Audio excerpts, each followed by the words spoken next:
সবাই বলে এই মেয়ে তুমি ছাড়ো, ডিভোর্স করো, ডিভোর্স করো। শুধু তুমি আমার মাথায় হাত দাও। সোহাগ বললো যে আমি একটা কথা বলবো, রাখবা? তুমি ছাড়া কিন্তু আমার পৃথিবীতে কেউ নাই, আর আল্লাহ ছাড়া। আল্লাহ আছে, তারপর তুমি, আর আমার বাচ্চা। কিন্তু 21 দিন বয়স পর্যন্ত বাবা নাই, মানে ছাদ নাই। 8 বছর বয়স পর্যন্ত হতে হতে মা নাই। 15 বছর বয়সে এক পিশাচ বউ এবং বাচ্চাকে জোয়ার বোটে বন্ধক রাখে। ও জীবনে যত বড়ই হোক না কেন, আমার মনে হয় কষ্টের এক্সপেরিয়েন্সটা জীবনে বলতে পারবে না, নিজের বাচ্চাকে অন্য কারো কাছে দিয়ে দেওয়া। হলো তার জীবন কাহিনী, যেটা সত্যি কথা। তার যুদ্ধ মার বউ নিয়ে। আহারে, সে তার এই যুদ্ধটাই এই যুদ্ধটাই কিন্তু এই মানে বাঙালি ছেলেদের পড়তে হয়, এবং ম্যাক্সিমাম ছেলেদের পড়তে হয়। মা আর বউ, মা নিবি না বউ নিবি, এই একটা যুদ্ধ। এবং এই করতে করে মাও তার ছেলে হারায়, বউ তার স্বামী হারায়। অ্যাবসলিউটলি। এই যে স্ট্রোকের রেট 45 থেকে 55-তে কত বেশি এখন জানিস? এই কার্ডিয়াক অ্যারেস্ট এবং মেন্টালি যে ব্রেন স্ট্রোকের রেট, এবং মেজরিটি পিছনের যদি সত্যি করে এগুলো যদি করা যেত, এই ফ্যামিলি নিয়ে টানাটানি, বউর দিকে যাবে না, শাশুড়ির দিকে যাবে। তারপর হচ্ছে গিয়া আমি ওনাকে ও সকালবেলা আসলো, আমার বাসায় কখনো যাইতো না, কখনোই যেত না। বললো যে নিচে আসো, রেলগেট আসো, প্রিন্স ওই যে রেলগেট একটা রসনা বিলাস ছিল তখন, ওই হোটেলে নিয়ে খাওয়ায় সুন্দর বুঝাইলো, যে ওষুধ খাওয়াই দিল। আমারও শরীরটা খুব খারাপ ছিল, তো ওষুধ খাওয়াই দিল। বললো যে তুমি কিচ্ছু মনে করো না, আমি ইনশাল্লাহ আমি তোমার পাশে আছি। হ্যাঁ, আমি তোমার পাশে আছি। উনি যদি না মানে আমার দিকটা আমি ইয়ে করবো। তারপর হচ্ছে মে মাসে এমনিই গেল। আর এটা তো ঠিক একটা মাত্র ছেলে, আর তোমার ধরো একটা প্রিভিয়াস একটা স্টোরি আছে, রাইট? তুমি তোমার অলরেডি ডিভোর্সড, একটা সন্তান আছে তোমার। এই রিঅ্যাকশন তো হতেই পারে। এমনি তো প্রেমের বিয়ে রাজপুত্র আসলেও প্রেমের বিয়ে কিন্তু কেউ মেনে নিতে চায় না। শুনি তো তারপর হচ্ছে ও আমাকে আচ্ছা চলে গেল। তারপর আমরা জুনের 1 তারিখে আমরা নিজেরা বাসা নিই। ওইটা আমার শাশুড়ি ওইরকম জানে না যে আমরা ওনাকে না জানিয়ে, কারণ আমার দেওয়ালে আমি থাকি আরেক জায়গায়। বুঝতে পারছি। তো আমার বাসা থেকে তো আমি কারো কাছে থাকি না।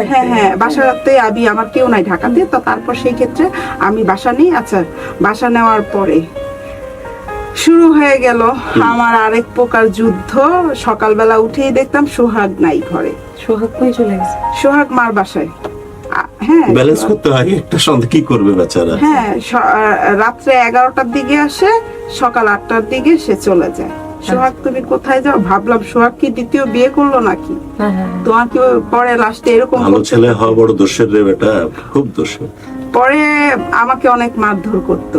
সোহাগ শুরু করলো আমার উপরে টর্চারিং, মারধর। কেন সোহাগ শুরু করলো? আমি বলি ওই আমার শ্বশুর বাড়ির ইয়েতে পেশা। সবাই বলে এই মেয়ে তুমি ছাড়ো, ডিভোর্স করো, ডিভোর্স করো। শুধু ওর যে বাড়ি এলি ছিল, হ্যাঁ, সোহাগের তো অনেক বড় ফ্ল্যাট ছিল। তারপরে যখন 2 সংসার করলো, সোহাগ ছোট ফ্ল্যাটে ওর মারে দিল ওর বোনের সাথে। যেহেতু আমার বোর সাথে থাকবে না, আমার মা, তুমি আমার বোনের সাথে। এগুলো একটা ছেলের জন্য ম্যানেজ করা কিন্তু খুব টাফ। এই তো খুব টাফ। টাকা পয়সার ব্যাপার আছে, মানসিক ব্যাপার আছে, যে মাকেও ছাড়তে পারতেছে না, বউকে যেহেতু মা মানতেছে না, তাই বউকেও ছাড়তে পারছে না। তো বউয়ের জন্য একটা ব্যবস্থা, মা বোনের জন্য একটা ব্যবস্থা। তারপর গেল এরকম। আচ্ছা, মারধর চলতেছে, এর মধ্যে অনেক কিছুই ইয়ে চলতেছে। তারপর হচ্ছে 2018 সালে সে চিটাগং যায়। শুধু চিটাগং যায়। কেন যায় বলে না, সে আমাকে বলে না। আমি বলছি আমি যাব। আমার হাজবেন্ড কি আদৌ দিয়ে ওইখানে কি ভালো কিছুতে যায় না খারাপ কিছুতে যায়? আমি দেখবো। আমি গেছি সাথে, যে দেখি খুব বাজে একটা পরিবেশ। এই ছেলে এইরকম আমাদের জন্য এরকম লাইফ বেছে নিল। কি করছে বলেন? সে হচ্ছে ওই যে ওর যে বোন জামাই ড্রাগসের বিজনেস করে, সেই ড্রাগসের ওইখানে গেছে। সে কিন্তু একটা সিগারেট খায় না, সে যে একটা স্মোকিং, সে এটা করে না, সে এটা করে। তো তারপর হচ্ছে আমি দেখলাম, যাক। তারপর আমি বললাম, আপনি কি ওরা সাথে গিয়েছেন না লুকিয়ে গিয়েছিলেন? সাথেই গিয়েছি। তো অনেক ঝগড়া করছি। ওই অবৈধ ব্যবসায় গেছে বেশি লাভ করতে পারবে সেই আশাতে, কারণ যাতে করে সেই টাকা দিয়ে তোমাকে এবং তোমার ওর মায়ের পরিবারকে পালতে পারে, এটাই তো কারণ। তারপর হচ্ছে সে যদিও কোনোভাবে এই ধরনের অবৈধ জিনিসের সাথে কোনোভাবে তারপর আমি তাকে চলে না। সুন্দর ওকে, মতো বুঝায় নিয়ে আসলাম ঢাকাতে নিয়ে আসলাম। আমি যা বলতেছি তা সব সত্যি, কোনোটাই মিথ্যা না। আমি ঢাকাতে তাকে বুঝায় আই না, তখন আমার একটা বেবি কনসিভ করে। মার্চে একটা বেবি কনসিভ করে। তো আমি বললাম 2018 আমার একটা বেবি মিসক্যারেজ হয়েছে 2018-তে। তখন আমি তাকে বললাম যে সোহাগ, একটা কথা বলি, আমি তোমাকে ইনকাম করে খাওয়াবো, আমি তোমাকে কাজ করে খাওয়াবো, তুমি এইসব বিজনেসে যাও না। আমি যদি লবণ দিয়ে খাওয়াই তুমি লবণ দিয়ে খাবা, আমি যদি দেখাই খাওয়াবা। বলে যে আমার তো এক পেট না, আমার তো আম্মা আছে, আমার আম্মাকে তুমি পালতে পারবে না। তখন আমি চাকরি করি খুব। ও না, 2017 সালে আমি খুব অসুস্থ হই, তখন আমার চাকরিটা ছেড়ে দিতে হয়। আনন্দ গ্যালারি ফেসবুকে আছে, হ্যাঁ, তো এখানে আমার চাকরিটা ছেড়ে দিতে হয় মাঝে 2017 সালে আমি খুবই অসুস্থ হই।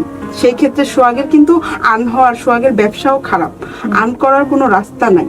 সোহাগ কি করবে, এই চাপে পড়ে সে এটা করছে।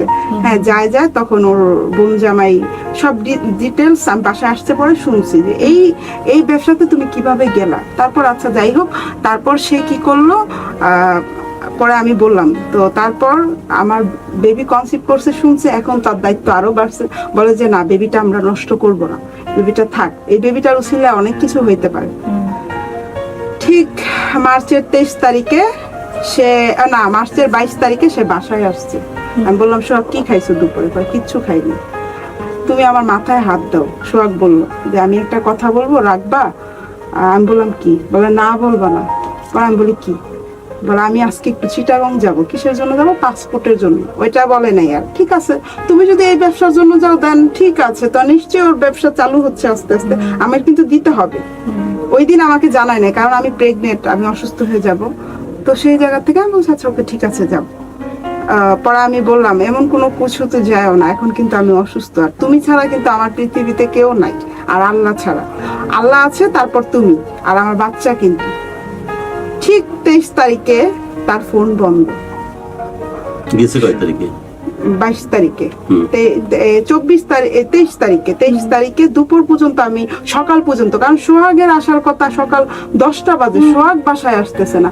আমার তো খালি কেমন লাগতেছে, ফোন বন্ধ। আমি সবাইকে জিজ্ঞেস করছি, পরে সৌদিয়া কাউন্টারে গেছি, হ্যাঁ, গাড়ির নাম জিজ্ঞেস করছি, সৌদিয়া কাউন্টারে গেছি। সোহাগ তো কোনো মতে রেসপন্স করতেছে না, কেমন একটা লাগতেছে। তারপর গেলাম, অনেক জায়গা ঘুরছি আমি, অনেক জায়গা, ফকিরাপুর, কমলাপুর, সব জায়গায় গেছি সোহাগ। পরে সৌদিয়া কাউন্টার যায় জিজ্ঞেস করলাম, পরে বললো এরকম একটা বাস র্যাব করছে, রেড দিছে। এখন জানি না, অনেক গ্যাঞ্জাম গ্যাদারিং হয়েছে। সেটা হচ্ছে কুমিল্লা 14 গ্রামে সোহাগ অ্যারেস্ট হয়েছে। প্রায় 5 বছরের মতো ছিল জেলে। হ্যাঁ, 5 বছর। মানে সেই দিন থেকে। তার মানে সহজ কথায় মাদক বিজনেসের সাথে সে জড়িত ছিল, রাইট? হ্যাঁ, এবং মাদকের যে আইন সে অনুযায়ী তার সেই রিলেটেড আদালতে যায় এবং সে ফাইনালি তার ওটার জেল হয়ে যায়। 5 বছর পর বের হয়ে আসে জামিনে। তার উদ্যোগ কে গ্রহণ করে এগুলো করার জন্য? তার বোন জামাই। ওকে, আর আপনি কি করেন? আমি তো দিন রাত খেটে যাচ্ছি এক এক উকিলের কাছে। এই 5 বছর ধরেই চলতেছে। সংসার করলেন কয়দিন তাহলে? 2017 মে থেকে 18 মার্চে। 1 বছর তো পুজেনি, না। 9 মাস সংসার করলেন। কপাল কি করে আসছে বেচারি? নাম কি আপনার? মোমো? হ্যাঁ, সোনিয়া আক্তার মোমো। 21 দিন বয়স পর্যন্ত বাবা নাই, মানে ছাদ নাই। 8 বছর বয়স পর্যন্ত হতে মা নাই। এখন স্বাভাবিক, বোনরা অতি ভালো হোক, তারপর তো ওকে কোথাও পাত্রস্থ করলে তো নিশ্চিন্ত থাকে, তাই মাত্র 13-14 বছর বয়সে বিয়ে দিয়ে দেওয়া। 15 বছর বয়সে এক পিশাচ বউ এবং বাচ্চাকে জুয়ার বোর্ডে বন্ধক রাখি, যেটা আমরা গল্পে শুনি যে শালা তুই তো খারাপ, তুই তো বউ বাচ্চাকে পর্যন্ত জুয়াতে বন্ধক রাখবি। সেটা অলরেডি তার সাথে ঘটেছে রীতিমতো। নিজের বাচ্চাকে 15 দিন একটা মা যখন মিষ্টি এই যে পানি খাওয়ায় রাখে 8 মাস বয়সী বাচ্চাকে, ইচ্ছাতে কষ্টের কি হতে পারে ও জীবনে যত বড়ই হোক না কেন। আমার মনে হয় কষ্টের ওই এক্সপেরিয়েন্সটা জীবনে ভুলতে পারবে না। নিজের বাচ্চাকে অন্য কারো কাছে দিয়ে দেওয়া, ফাইনালি ডিভোর্স, ওখান থেকে বেঁচে আসা, আর একটা ছেলে সাত ধরা, মাত্র 11 মাস সংসার করেছে কি না করেছে, সেই ছেলের জন্য এখন নাও পড়তে থাকো, তার বাচ্চা সহ তার জন্য প্রায় 5 বছর ধরে এখন একবার জেল হাজতের ওদিকে যায়, একবার কঠিন অবস্থা, কঠিন এক লাইফের বর্ণনা শুনছি। তারপর হচ্ছে দেন তার শুরু হলো আমার সকালবেলা যাওয়া কুমিল্লাতে ঢাকা থেকে। তখন হচ্ছে টোল প্লাজাটা চালু হয় নাই, হ্যাঁ টোল প্লাজাটা চালু হয় নাই, রাত্র 2টা নাই 2:30টা নাই। আমি একটা মেয়ে, হ্যাঁ দাওয়াতকান্দি টোল প্লাজাটা বোধ হয় আমার সব মুখস্থ, 2019-এ বোধ হয় চালু হয়েছে। আমি যে এত খুশি হয়েছি, আমি আল্লাহর দরবার শুকরিয়া তখন আদায় করছি, আল্লাহ আমার যাইতে সুবিধা হবে। মানে ওনাকে রাখা হয়েছিল কুমিল্লাতে, কারণ এই যে ফ্রি ফায়ার ফেরি দিয়ে যেতে হতো, এখন যে ব্রিজ হইছে টোল প্লাজা যেতে পারবে, তাড়াতাড়ি যেতে পারবে। তাকে ভালোবাসতাম, এত পরিমাণ ভালোবাসতাম আমি না। কুমিল্লা কি ওই কেন্দ্রীয় কারাগারে যাইতেন? হ্যাঁ কেন্দ্রীয় কারাগারে, এভাবে গোল হয়ে রাস্তা চলে গেছে, বড় ওয়াল, কি অবস্থা ওইখানে আর কি। তারপর হচ্ছে যাওয়া হয়তো সকালে, হ্যাঁ এই তো বৈশাখ সংসার করে 5 বছর ডাকবে দেখবো এক নজর দেখার জন্য। তারপর যেদিনই যেতাম অনেক ভালো এই টাকা পয়সা করতাম, যে আমি একটু ভালো করে ওর চেহারাটা দেখতে চাই বা করতাম। যাই হোক সোহাগ যেভাবে বলতো, তারপরে এরকম করতে 2000 রুটিনটা বললেন না, ওকে দেখা করা, দেন চলে আসা, তারপর কি করতেন? সংসার, চাকরি, মিসক্যারেজ হয়েছে না? তাহলে বাচ্চাটার কথা আমি হসপিটালে ভর্তি ছিলাম, হ্যাঁ তারপর সোহাগের ফ্যামিলি মনে করছে ওই বাচ্চাটা আমি নষ্ট করে ফেলছি। আমার লাইফ সেটেল করার জন্য আমি বাচ্চা নষ্ট করে ফেলছি। আমিও আবার সব কাগজপত্র রেখে দিছি, সোহাগ দেখবে আমি বাচ্চা নষ্ট করি নাই। ওই কুমিল্লা থেকে আসার সময় বাচ্চা মিসক্যারেজ হয়ে, কারণ এইভাবে তো এত অল্প সহ্য হবে না,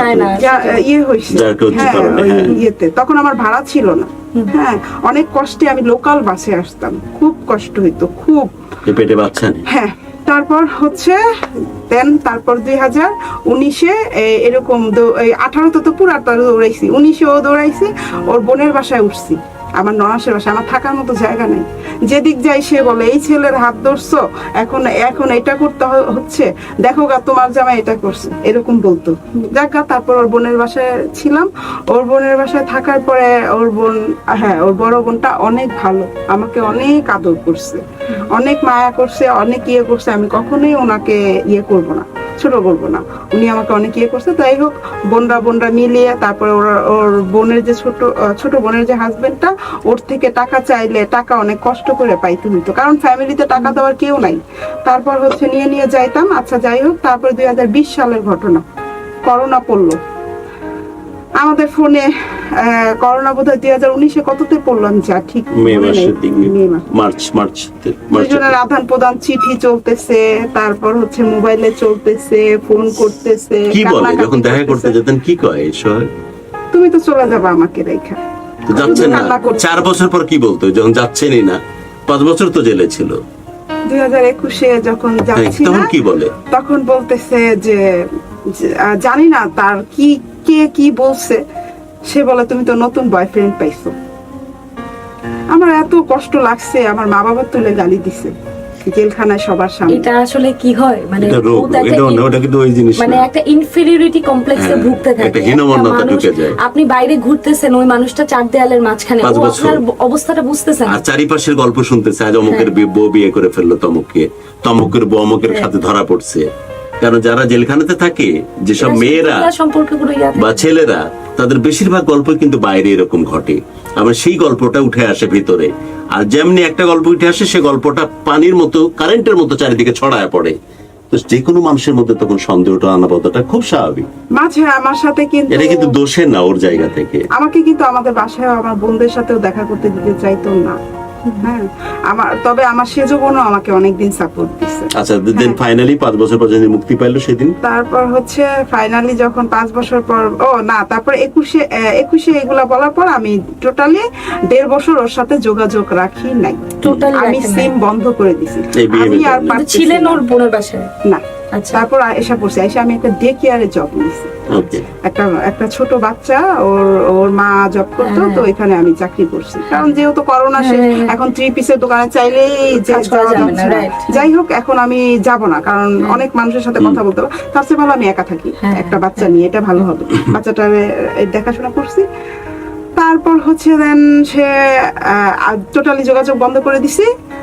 তার কি বলতো আমি জানি না, সে বলতো যে আমার মা স্ট্রোক করবে, তুমি চাপ দাও, এসে আমি কিছুই না, আমি কিন্তু কারোর সাথেই যোগাযোগ করি না, আমি কিন্তু আমার মত মতো। তো সে মনে করছে আমি বোধহয় বিয়ে শাদী করে নিচ্ছি, যেহেতু যোগাযোগ হচ্ছে না। হ্যাঁ যাই হোক, তারপরে সে 5 বছর পর আসছে।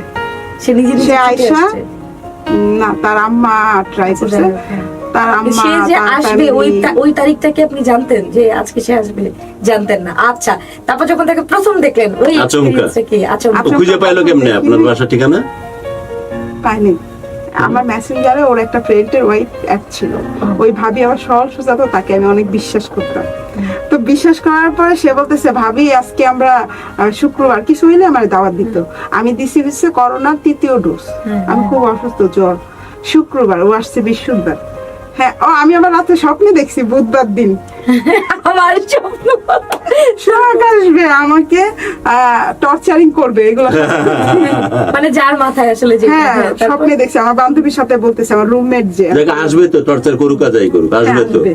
তাও ঠিক আছে, টর্চার করুক, কিন্তু আয় তাও। আয়, আমি তো খুশি, ওই স্বপ্ন দেখা বৃহস্পতিবার দিন সকালবেলা ঠিকই আমার মনে জানান দিছে যে সে আসবে। তারপর হচ্ছে আমার বান্ধবীকে, বৃহস্পতিবার দিন পর ওই ভাবি ফোন দিছে 3 তারিখ আগস্টের, গত বছর 2023, যে কিছু রান্না করছি আসলে ভাবি একটা বিয়ে দিব, একটা বিয়ের অনুষ্ঠান আছে আমার বাসায়, আপনার কিন্তু থাকতেই হবে। না ভাবি, শুক্রবার দিন আমাকে এত ফোন দিতেছে, আমি ছুটি নিছি ডে কেয়ার থেকে না পাইরা। পরে আমি আপুকে বললাম, ওই আপুকে যে আপু আমার একটা ভাবি আছে, ওইখানে আমার যেতে হবে তাড়াতাড়ি, দুপুরে ওইখানে আমরা লাঞ্চ করব। যাইতে যাইতে সন্ধ্যা হয়েছে আমার। হ্যাঁ মানে আপু একটু দেরি করে আসছে, সন্ধ্যা হয়েছে। এরকম কিছুক্ষণ বসছি, 10 মিনিট, ভাবি আমাকে শরবত খাওয়ার জন্য পাগল হয়ে গেছে। ভাবি একটু শরবত খান, এটাই খান, ওইটা খান। আমি কিছুই খাইতেছি না। আমি বলতেছি, কই আপনার বিয়ের আয়োজন, মিথ্যা কথা বলছেন, কি সমস্যা? পরে হেসে গেল। কিছুক্ষণ পর সোহাগ আসছে,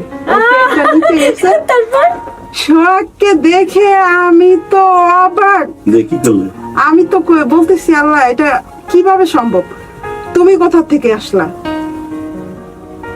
এই আপনি সরেন, আমি বাসায় যাব, আমার তো আমার বড় বোনকে এই তোদের মেয়েদের রাগ করতে, অভিমান দেখাতে কতক্ষণ সময় লাগে? আমি এটা টাইমিংটা একটু কাউন্ট করতে চাই। এই যে দেখলি ভাই তুই 5 বছর পর ভিতর তো ফাইটা যাচ্ছে, হ্যাঁ, একবারে চাপড়ায় ধরে এইখানে চুমা ওইখানে চুমা, আবেগ ভালোবাসা, এটা তো মন চাচ্ছে, কিন্তু এই যে রাগ অভিমান আটকায় তো ফেললি। এতদিন কিন্তু বলছে আমি ডিভোর্স করছি, এরকম বুঝলাম। এটা এই কতক্ষণ সময় লাগে? এই সময়টা কতক্ষণ? আমি একটু বেশিক্ষণ শুনতে লাগে চাই। নাই। প্রথমে দেখে যে অবাক হওয়াটা, এটা কতক্ষণ ছিল? তারপরে বেশিক্ষণ লাগে না, মায়া লাগছে। আরে ও প্রথমে রাগ, হ্যাঁ, তারপর মায়া লাগতে রাগ বেশিক্ষণ কতক্ষণ লাগে না। থাকলো? রাগ বেশি না, 20 মিনিট। 20 মিনিট। So এবার sweet. মায়া কিভাবে শুরু হলো? তারপর শুরু হলো যে ও একটা এরকম ট্রাউজার পরা, এরকম গেঞ্জি পরা, ওর গায়ে তো এগুলা মানায় না। নিজে মনে মনে চিন্তা করতেছি। ও আমাকে প্রথম স্টার্টিং এ কি করলো ওকে দেখে?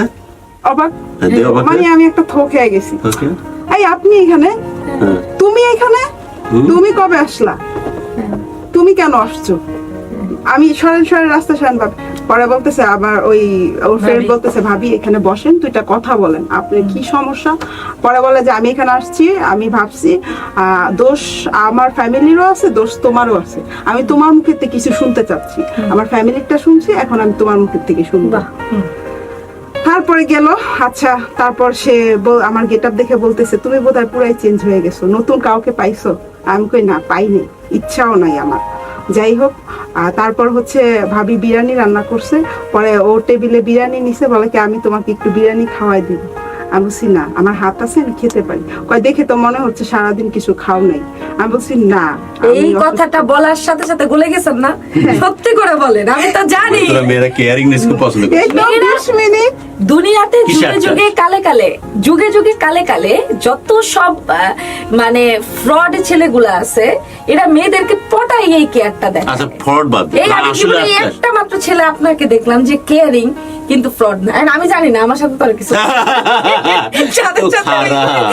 তারা ভালো বলতে আচ্ছা পারবে। তুই আগে বলতো যে তো আসলে তোর Caring, কেয়ারিং না আর কিছু? আপনি যে কোনো মেয়ের কাছে যে যে সফল না হয়? আল্লাহ আজকে খাও নাই, মুখটা কি সে যেই হোক, তোমার মনটা অনেক সে যেই হোক, হ্যাঁ মানে যে সে মানে আমি বলছি যে সেটা ক্লাসি মেয়ে হোক, গরিব মেয়ে হোক, গ্রামের হোক, শহরের হোক, সবাই একই।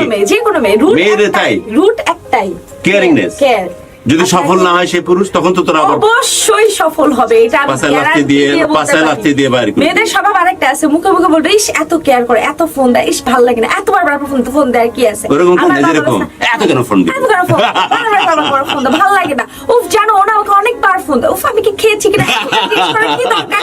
কিন্তু মনে মনে কিন্তু ওই তারপর এই কথাটা শোনার পরে যদি একদিন ফোন না দেয়, শেষ। ফোন দাও না কেন, ব্রেকআপ। মেয়েরা যে আসলে কি, মেয়েরা নিজেরাও বুঝে না, কিন্তু মেয়েরা আসলে অনেক অ্যাডোরটা পছন্দ করে, কেয়ারটা এই care। পছন্দ করে। মেয়েরা আসলে কিন্তু কিন্তু এই জন্য আমাকে কিন্তু বল, মেয়েদেরকে আচ্ছা মায়া করে। একটা ছেলে যদি ধর চেষ্টা করতেছে, যদি চেষ্টা না করে অথর্ব হয়, ই হয় বেলা টাইপের হয়, তাহলে তো চলবে না, বা বাদাম ব্যয় হয় তাহলে না, চলবে না। না, চেষ্টা করতেছে কিন্তু সফল হচ্ছে না, বাট সে কেয়ারিং, তাহলে কি চলবে? ও তাও চলবে না। ও থামতেছি, সে বুঝে গেছি। আমি বলছি সে চেষ্টা তো করতেছে, ফাইট করতেছে, কিন্তু ঘটতেছে কিন্তু না। চেষ্টাটা ইন্টেন্স হইতে হবে, তো বুঝতে হবে আর you ইন্টেন্স really হচ্ছে, feel সব for জায়গায় her। সফল হয়? ব্যবসায় কি লাভ লস থাকে না? ধর লস খাইছে, তাই মানে কি ফেলে দিতে হবে তখন? না, কিন্তু সে কেয়ারিং, সে কেয়ারিং, হ্যাঁ হ্যাঁ। তাহলে কি চলবে? চলবে না, কিন্তু চলে না বেশি। না চলে না আসলে, মানে দুইটার একটু balance। তখনই এই কনফিউশনটা ক্রিয়েট হয় পুরুষ মানুষের পক্ষ থেকে, যে বেটা ওইসব না, মেয়েরা আটকায় শুধু পয়সা করি। পয়সা করিতে কি জানি, এটা আমি জানি না, মানুষের অনেক। তুমি কি বুঝছো আমি কি example আমি দিলাম? বুঝতে পারছি আপনার কথাটা। যে একটা ছেলে অনেক কেয়ারিং, অনেক পরিশ্রম করে, কোনো কারণে হয়তো ধরা গেছে ব্যবসায় বা চাকরিতে তেলাইতে পারেনি ঠিকভাবে, তাই ধরা গেছে, কিন্তু খাটে, খাটনি মানে গায়ে গতরে খাটে। হ্যাঁ। তারপরে ধর যখন কাম হয় না, ছেড়ে দিয়ে চলে যায়, তখন বলছে, "এই তো বললাম না মেয়েরা শুধু টাকা আটকায়, তুমি তো আছে শুধু জান দিয়ে রাখো বইয়ের জন্য, যাও শালা বই পিস পিস করে বইয়ের বড় হয়।" আরে এটাই হয়। ওকে, আমরা গল্পে চলে যাই। তারপর জন্য আমি হচ্ছে দেন সে গেল। বিরিয়ানি খাওয়া খাই, হ্যাঁ বিরিয়ানি আমি যে কি তেমন বললো, একটা খাই তুমি না। তো মনে হয় যেখানে আটকায় মেয়েরা, কি বলছিল? মনটা নরম হয়ে গেছে। হ্যাঁ কি তারপর বলছো? আচ্ছা মনটা কেন নরম হবে না? সে প্রথমত আপনার বিয়ে করা কবুল বলা জামাই। জামাই 5 বছর পর আর এই আসতেছে। দোহাই দিত, পরে আসছে। আমি 3 বার কবুল করে বিয়ে করছি, সে এটাই দোহাই How দিত। হ্যাঁ, আর sweet 5 এটা। বছর পরে সে আসছে, দেন কি বললো, যে তারপরে? তোমাকে কি বললো, তুমি কি তুমি হয়তো বা আমি তোমাকে ডিস্টার্ব করবো না। না, তুমি কখনো। কিছু খাওনি, এটা হ্যাঁ, কথাটা কিছু কিভাবে খাও বললো? নাই, তুমি কিভাবে? কিছু খাও নাই, তোমার মুখ দেখে বোঝা যাচ্ছে কেমন জানি তোর শুকনা ভিতরে শুকনা কেমন লাগতেছে। ধক করে উঠছিল? হ্যাঁ তখন তার জন্য খুব মায়া হয়েছে যে আরে আমার মতো একটা আমি মানুষ বলি তার তাহলে কষ্ট তুমি তো ওইখানে বুঝে না। কেন আমাকে গালাগালি করছিল, তখন বলে ওইটা অমনেই করছি, ওইটা মানুষের কথা শুনে মাথায় ভূত মানে মানুষের কথা শুনো, এটা হয় একদম। হ্যাঁ যাই হোক ওইটা হয়েছে। ভালোবাসার বাংলাদেশ।